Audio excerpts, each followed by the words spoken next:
There comes a morning when you wake before dawn, not from restlessness but from a kind of quiet clarity. The house is still. The world outside your window hasn't stirred yet. And in that silence, something shifts.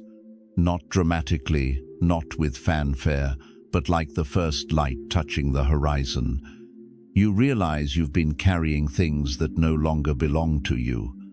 Not physical things, though those too, but the invisible weights, the need to prove yourself, the grip on how life should have turned out, the endless managing of what you cannot control. After decades of holding on, of pushing through, of making it all work, something inside you begins to whisper a truth you've lived long enough to finally hear. What if peace isn't something you achieve by doing more, but something you discover by releasing what no longer serves you? What if the freedom you've been seeking all these years has been waiting on the other side of your clenched fists? This isn't about giving up. It's about something far more powerful. It's about understanding that you've earned the right to stop fighting battles that were never yours to win. You've survived enough to know that not everything requires your intervention. You've lived through enough to trust that you can handle whatever comes next, not because you have all the answers, but because you've already survived everything that came before. Buddhist wisdom teaches that suffering comes not from life itself, but from our resistance to it, from our desperate clinging to people, outcomes, identities that were only ever meant to pass through our hands like water. The Buddha said that attachment is the root of suffering, and after 60 years of living, you've felt this truth in your bones. Every time you held too tightly, you felt the strain. Every time you tried to control what couldn't be controlled, you felt the exhaustion. And now, in this season of your life, you're being invited to do something radical, to open your hands, to let go, to finally breathe. What follows isn't a list of rules or instructions. It's a gentle invitation to walk through what letting go actually means after 60, and why it might be the most liberating thing you'll ever do. The paradox of searching, when chasing peace pushes it away. After decades of chasing love, success, security, validation, you may have noticed a pattern. The moments when these things truly arrived were often the moments when you'd stopped looking for them. This isn't coincidence. It's how life works when you're finally still enough to receive it. Think about it. How many times did you pursue something desperately only to watch it slip away? A relationship you wanted so badly, it suffocated under your need. A career move you forced that never quite felt right. A version of happiness you tried to manufacture that left you feeling emptier than before. The more you chased, the more elusive it became. And in the rare moments when you stopped searching, when you surrendered to what was, something unexpected happened. The right person appeared. Not physical things, though those too, but the invisible weights, the need to prove yourself, the grip on how life should have turned out, the endless managing of what you cannot control. Buddhist teachings call this the paradox of non-attachment, not because wanting things is wrong, but because gripping them destroys them. When you hold sand too tightly, it slips through your fingers. When you chase a butterfly, it flies away. But when you sit quietly, sometimes it lands on your shoulder. Research from the University of Texas at Austin shows that starting around age 60, people begin experiencing more contentment and ease than their younger counterparts. The opportunity opened. The peace you'd been seeking settled into your chest like it had been there all along. You've earned the wisdom to know the difference between caring about something and suffocating it with your need. Buddhism teaches that suffering comes not from wanting things, but from gripping them so tightly you can't breathe. At your age, you understand this. You don't have to stop caring.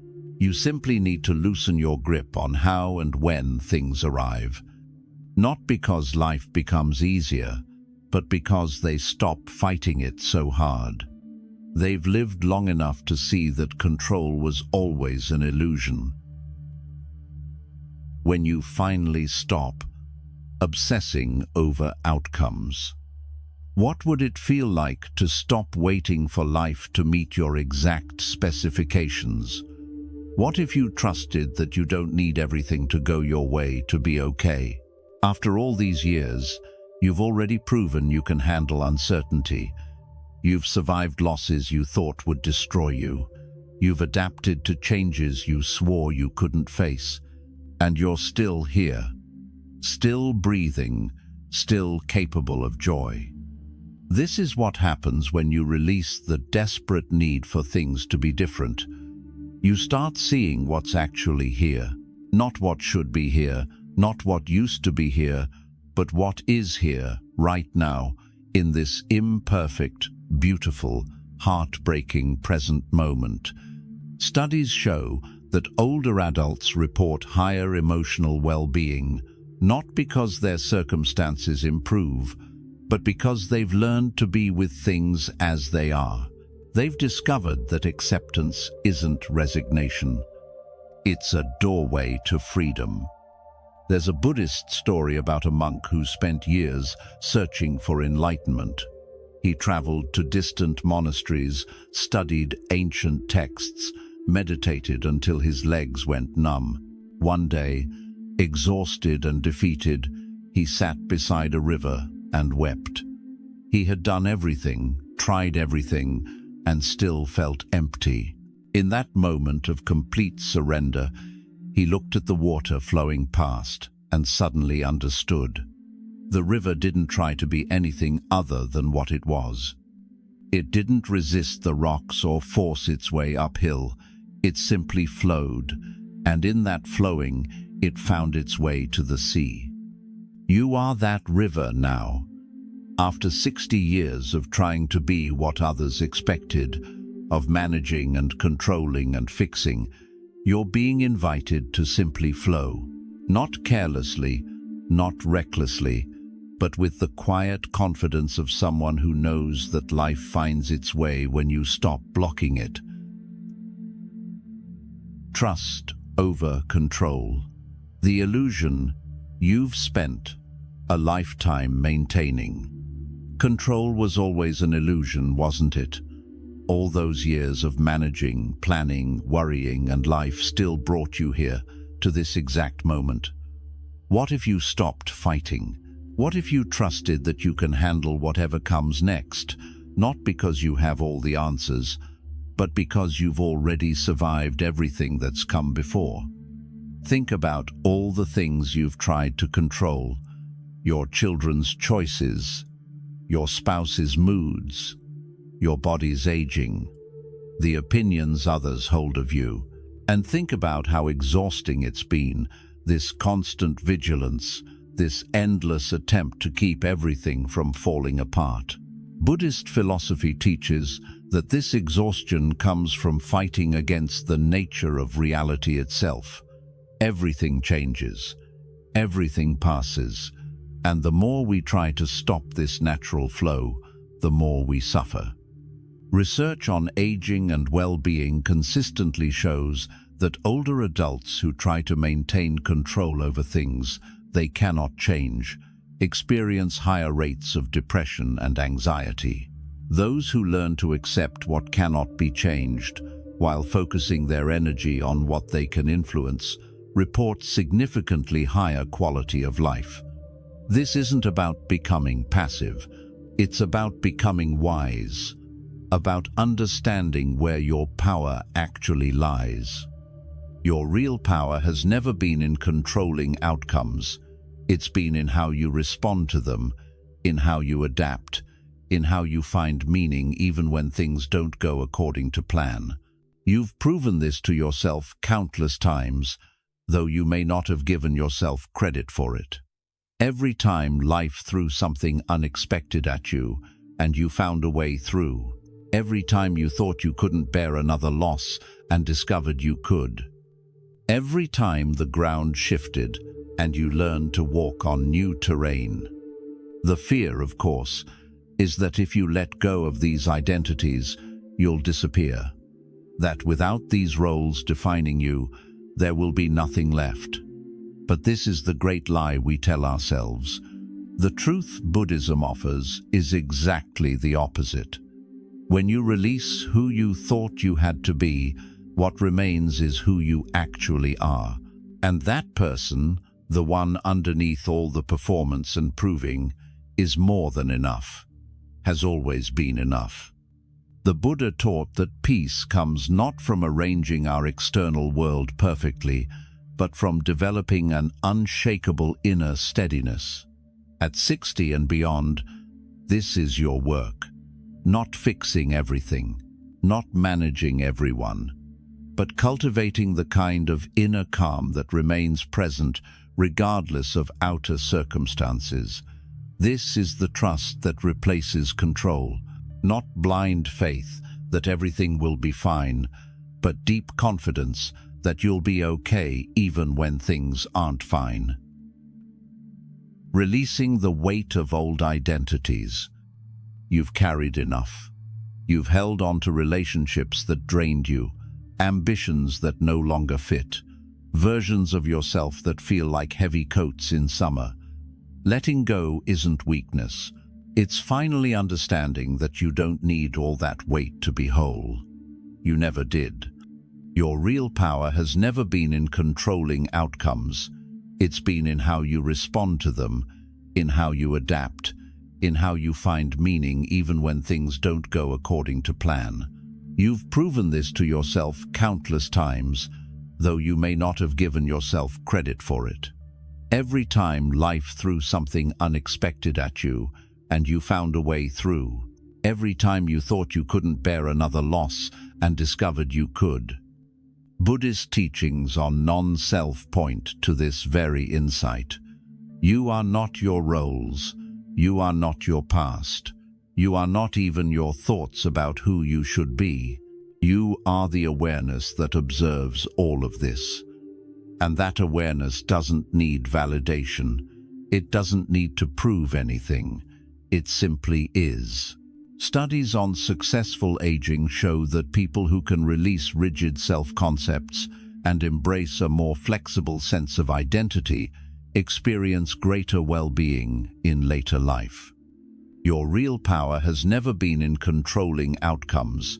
It's been in how you respond to them, in how you adapt, in how you find meaning even when things don't go according to plan. You've proven this to yourself countless times, though you may not have given yourself credit for it. Every time life threw something unexpected at you, and you found a way through. Every time you thought you couldn't bear another loss, and discovered you could. Think about the identities you've been holding on to. Maybe you're still trying to be the person who handled everything effortlessly, even though you're exhausted. Maybe you're still defining yourself by a career you left years ago, or by the body you had at 30. Maybe you're still playing a role in your family that no longer fits who you've become. What would happen if you let some of that go? Not all at once, not dramatically, but gently, like taking off shoes that no longer fit. The fear, of course, is that if you let go of these identities, you'll disappear. That without these roles defining you, there will be nothing left. But this is the great lie we tell ourselves. The truth Buddhism offers is exactly the opposite. When you release who you thought you had to be, what remains is who you actually are. And that person, the one underneath all the performance and proving, is more than enough, has always been enough. You don't have to be the strong one anymore. You don't have to have all the answers. You don't have to fix everyone's problems or maintain the image others have of you. You can just be, present, authentic, flawed, human, and in that authenticity, you'll find a peace that performance never offered, because you're no longer spending your energy trying to be something you're not. You're simply allowing yourself to exist as you are. Learning to receive instead of chase. You don't have to chase anymore. You've chased enough. Now is the time for receiving. Receiving each morning as a gift, each conversation as meaningful, each ordinary moment as enough. This isn't settling. This is finally arriving at the peace you've been searching for all along. For most of your life, you've been taught to pursue, to strive, to make things happen, and this served you in building a life, raising a family, establishing a career. But there comes a time when the constant pursuit becomes exhausting. When you realize you've been so busy chasing the next thing that you've missed what's already here. Happiness research shows that after age 60, life satisfaction increases significantly for those who shift from acquisition to appreciation. The fear, of course, is that if you let go of these identities, you'll disappear. That without these roles defining you, there will be nothing left. But this is the great lie we tell ourselves. The truth Buddhism offers is exactly the opposite.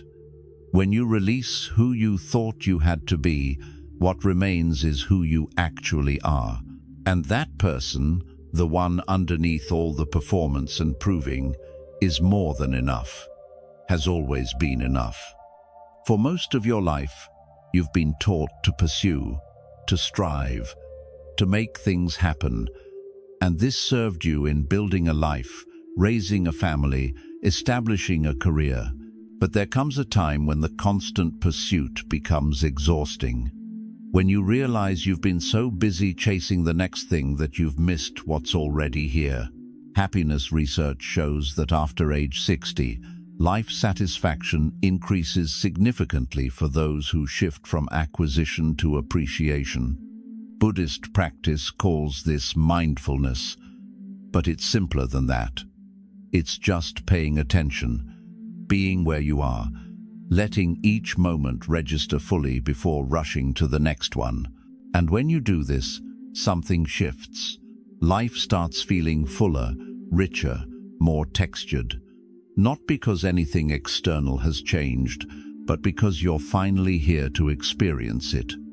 What would it mean to finally trust that? To trust that you are more resilient than any circumstance you'll face. To trust that even if things don't work out the way you hoped, you'll find a way. Not because you're special or superhuman, but because you've already done it. Again and again. You've already proven to yourself that you can survive uncertainty. Now it's time to stop treating every moment like a crisis that requires your intervention. Receiving also means accepting help, accepting kindness, accepting that you don't have to do everything alone. So many people struggle with this. They've spent their whole lives being the helper, the provider, the strong one. And now, when others offer support, they resist. Pride whispers that needing help means you're failing. But wisdom knows better. Wisdom knows that we're not meant to carry everything alone. That accepting help is not weakness, but recognition of our shared humanity.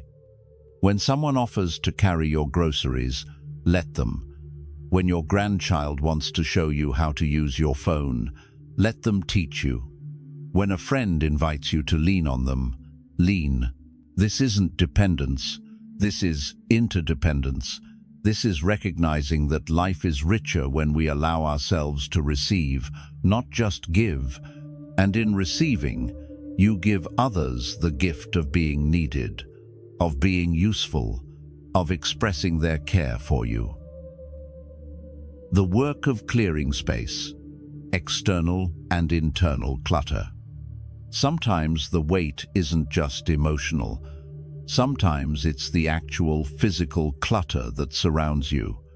The room's full of things you haven't used in decades, the boxes you've moved from house to house without opening, the closets stuffed with clothes that no longer fit. Each object asking for care, for dusting, for space, and each one carrying memory, identity, attachment. Letting go of clutter is about more than organizing. It's about releasing the past's grip on your present. Buddhist teachings emphasize that our possessions can become anchors, tethering us to who we used to be, rather than allowing us to move freely into who we're becoming. You don't have to keep everything to honor your past. The memories don't live in the objects, they live in you. Start small, one drawer, one shelf. And as you sort through things, notice what arises: grief for what was, fear of forgetting, guilt about waste.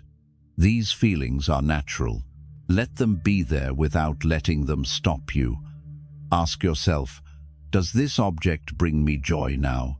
Does it serve my life as it is, not as it was? Am I keeping this because I need it, or because I'm afraid of what the empty space will mean? Empty space is not emptiness. It's possibility. It's room to breathe. When you clear physical space, you clear mental space. You create room for what wants to emerge, rather than being surrounded only by what has been. And often, what emerges is surprising. New interests, new energies, new versions of yourself that couldn't surface while buried under the weight of the past. This applies to more than just objects. Think about the mental clutter you carry, the old stories you replay about yourself, the grudges you've held for decades, the regrets that circle endlessly, the worries about things that never happened. All of this takes up space, space that could be filled with presence, with peace, with attention to what's actually here. Buddhist meditation practice offers a simple approach. Notice the thought, acknowledge it, let it go, not by forcing it away, but by recognizing it as just a thought, not truth, not command, not identity, just a mental event arising and passing. The more you practice this gentle release, the less power these thoughts have over you. They still arise, but they no longer define your experience. They become like clouds passing through the sky of your awareness. Present, but not permanent. Visible, but not solid. Making peace with your aging body. Your body is changing. This is not a tragedy, it's a truth. And the more you resist it, the more you suffer. But when you accept it, when you stop fighting against the natural process of aging, something remarkable happens. You start appreciating what your body can still do instead of mourning what it can't. Making peace with your aging body. Research on aging consistently shows that people who maintain gratitude for their body's ongoing abilities rather than focusing on its limitations, experience better mental health and even better physical outcomes. Acceptance doesn't mean ignoring health concerns or refusing medical care. It means relating to your body with kindness rather than judgment, with appreciation rather than criticism. Think about how you talk to yourself about your body. Would you speak to a friend that way? Would you criticize them as harshly as you criticize yourself for aging? Your body is doing the best it can. It's still breathing, still moving, still allowing you to experience this world. That deserves respect, not contempt. Letting go of clutter is about more than organizing. It's about releasing the past's grip on your present. Buddhist teachings emphasize that our possessions can become anchors, tethering us to who we used to be, rather than allowing us to move freely into who we're becoming. You don't have to keep everything to honor your past. The memories don't live in the objects, they live in you. This doesn't mean you can't take care of yourself. Exercise, nutrition, rest, these matter. But they matter not because you're trying to turn back time or deny aging, but because you're honoring the body you have right now. You're supporting its journey rather than fighting against it. And in that support, in that acceptance, you often find that your body responds better than when you were at war with it. From anxiety to acceptance, the gift of experience. One of the unexpected gifts of aging that research has documented is the shift in emotional experience. Studies from institutions like AARP and the University of California show that people in their 70s and 80s report being happier than they were in their 40s and 50s. Anxiety diminishes. Emotional resilience increases, not because external problems disappear, but because perspective shifts. You've lived long enough to know that most of what you worried about never happened, and the things that did happen, you survived. This lived experience is invaluable. It teaches you that worry is not preparation, it's just suffering in advance. It teaches you that you're more capable than your anxious mind believes. It teaches you that endings are not always disasters. Sometimes they're doorways. Buddhist philosophy speaks of equanimity, a quality of balanced presence that allows you to meet life's ups and downs without being thrown off center. This isn't indifference. It's the deep knowing that everything changes, everything passes, and you have the capacity to be with whatever arises. After 60 years, you've developed this capacity, whether you recognize it or not.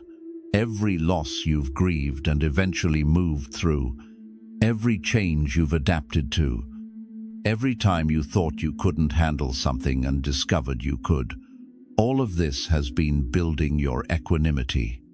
One of the unexpected gifts of aging that research has documented is the shift in emotional experience.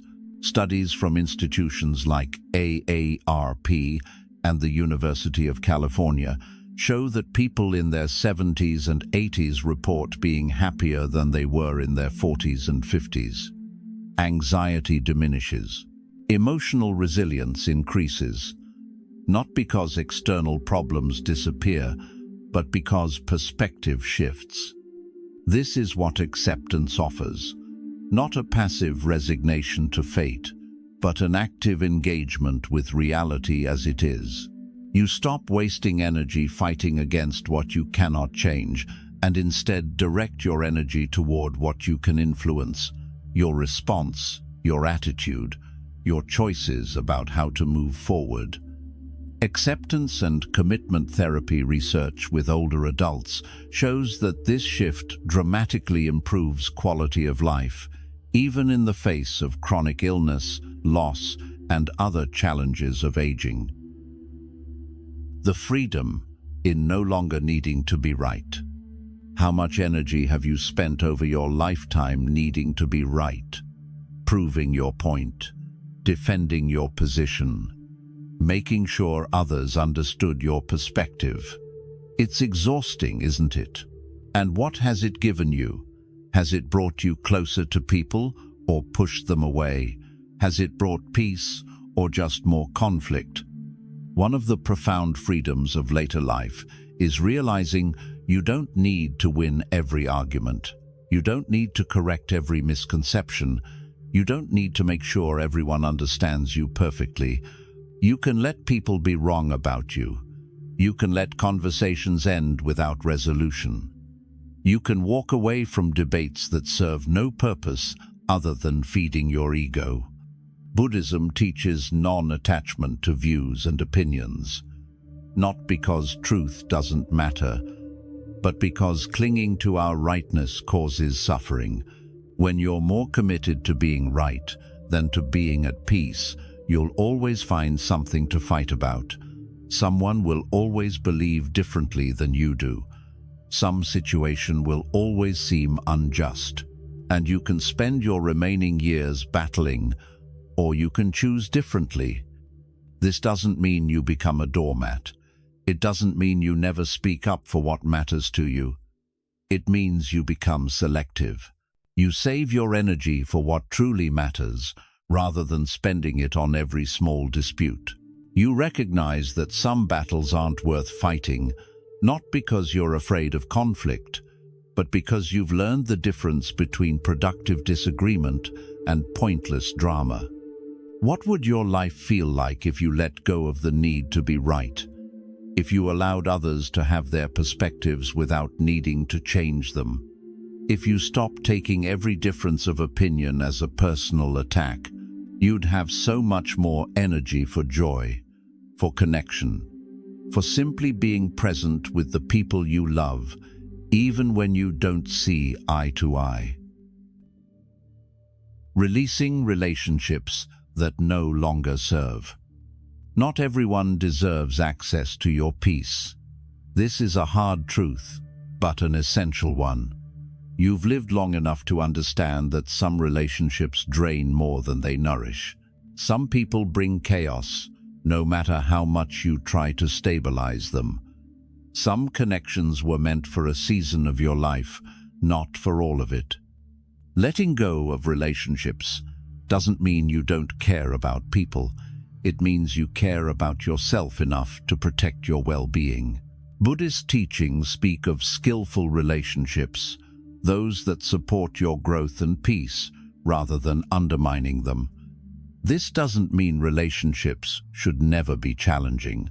It means they should be mutually respectful, even in difficulty. How do you know when a relationship is no longer serving you? Notice how you feel after spending time with someone. Do you feel energized or depleted, seen or criticized, accepted or judged? Your body knows the answer before your mind does. That tightness in your chest, that exhaustion that follows certain conversations, these are signals worth heeding. How much energy have you spent over your lifetime needing to be right, proving your point, defending your position, making sure others understood your perspective? It's exhausting, isn't it? And what has it given you? Has it brought you closer to people or pushed them away? Has it brought peace or just more conflict? This applies to family too. The hardest boundaries to set are often with people we're supposed to love unconditionally. But love doesn't require suffering. You can love your adult child and still refuse to solve their problems. You can love your sibling and still decline to engage in toxic patterns. You can love your spouse and still insist on respect. Love without boundaries isn't love. It's enmeshment, and it serves no one. Finding purpose through presence. What is your purpose now? This question haunts many people in later life. The career that once defined you has ended. The children you raised are living their own lives. The identities you built your life around have shifted. And you wonder, what's left? What am I here for? Buddhist wisdom offers a different answer than our achievement-oriented culture typically provides. Your purpose is not what you do, it's how you are. Your presence, your kindness, your wisdom, your peace, these are your contributions now. Not loud, but profound. Not measurable, but meaningful. Think about the elders who've impacted your own life. Was it their accomplishments you remember, or their presence? The way they listened, the calm they emanated, the wisdom they offered not through lectures but through how they lived. This is what you're becoming. Not less valuable because you're not producing in the ways you once did, but valuable in entirely new ways. Research on aging and happiness consistently shows that people who find meaning through relationships through learning, through service to others, report the highest levels of life satisfaction. But this service doesn't have to be grand. It's in the phone call to a lonely friend, the patience with a confused grandchild, the gentle word to a struggling stranger. These small acts of presence ripple out in ways you'll never fully see. You don't need a 5-year plan. You don't need to achieve something impressive. You need only to show up to each day with as much presence as you can muster, to be kind when kindness is needed, to be still when stillness is called for, to be honest when truth is required. This is enough. This has always been enough. Coming home to yourself. After all these years, after all the striving and searching and proving, you're being invited to do something radical, to come home to yourself. Not to a version of yourself you think you should be, not to who you were 20 years ago, to who you actually are right now, in this moment, in this body, with this history, with this heart. This is what letting go ultimately offers. A return, not to somewhere you've never been, but to something you've always carried. A quiet center that exists beneath all the noise and effort and struggle. A place of peace that doesn't depend on circumstances aligning perfectly. A self that is whole regardless of what you've achieved or lost. Buddhist practice points to this innate completeness. You're not broken. You never were.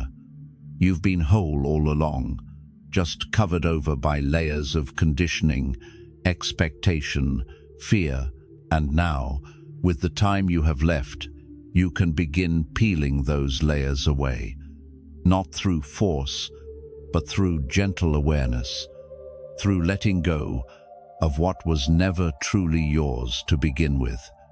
This coming home looks different for everyone.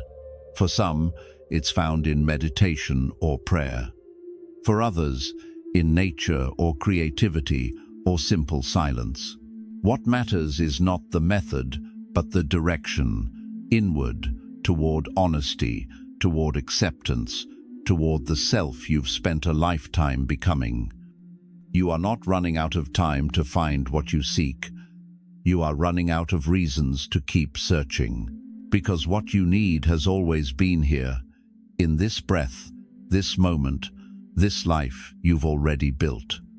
Stop looking everywhere else and come home to yourself. You've been enough all along.